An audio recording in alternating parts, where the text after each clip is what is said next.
Middleditch, episode 47.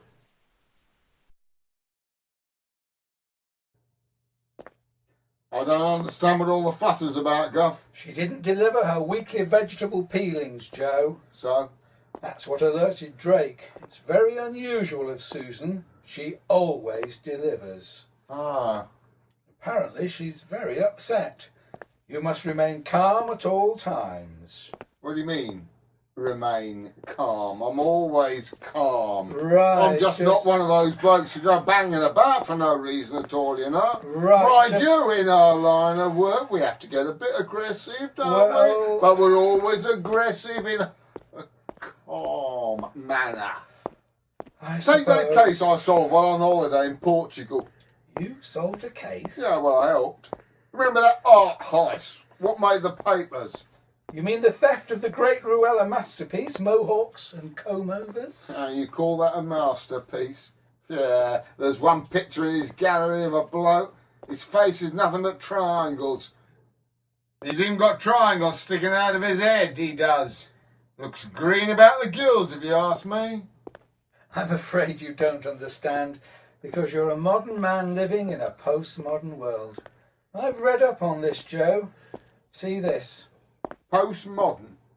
How can something be postmodern and let... Oh, I see. He's going to finish the picture sometime in the future. Joe, one may deconstruct the portrait you're referring to into a series of triangles, but we add meaning to those triangles to create a man's face. The spikes on the top of his head represent a mohawk.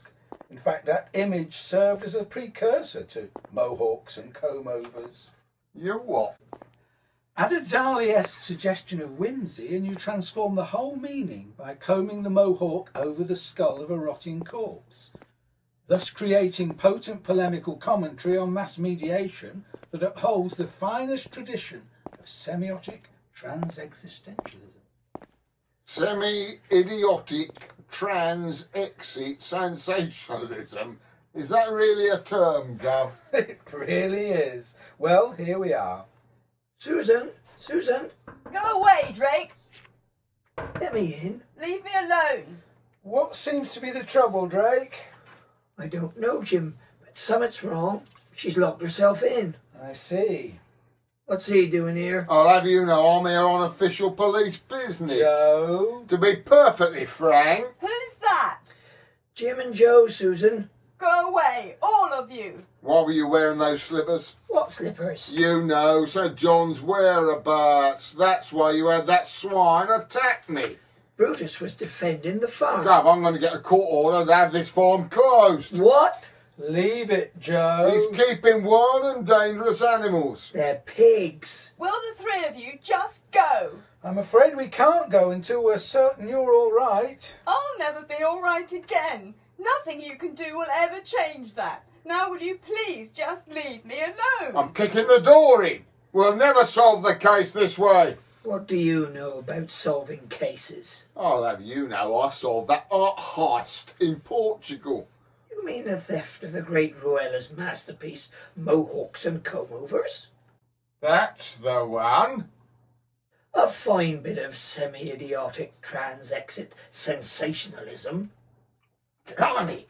'Tis a real term. I must say I am impressed. Where did you learn about art, Drake? On the internet.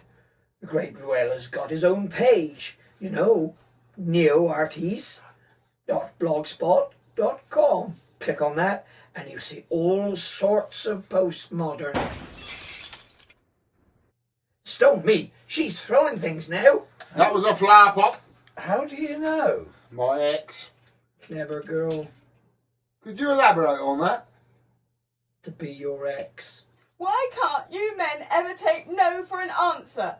I've asked. I've pleaded for you to leave me alone, but you're still here. Calm down, Susan. We just...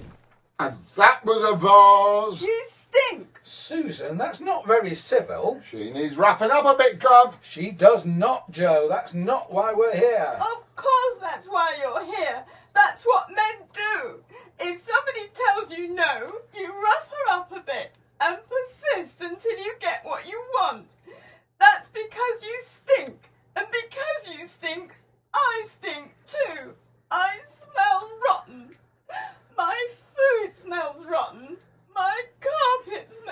rotten. My whole house smells rotten.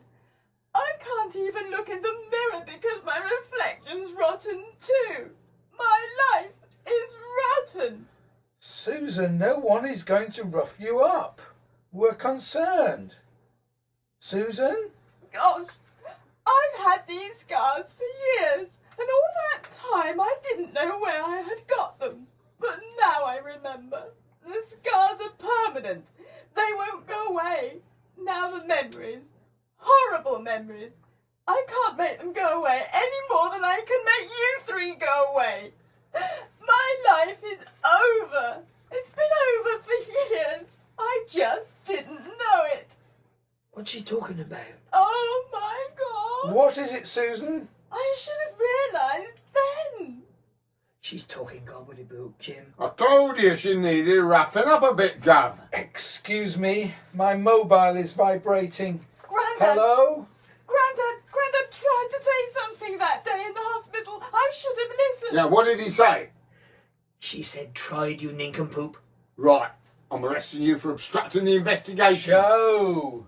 Sorry, could you repeat that? Let me jot that down. In the hospital. I'm on my way. That's why she's in Greece. Who? She was right. Emma was right all along. That was episode 47 of Middleditch with, in order of appearance, Ian Brinton as Joe, Keith Walton as Jim, Jeremy Drake as Farmer Drake, Sue Tarrant as Susan.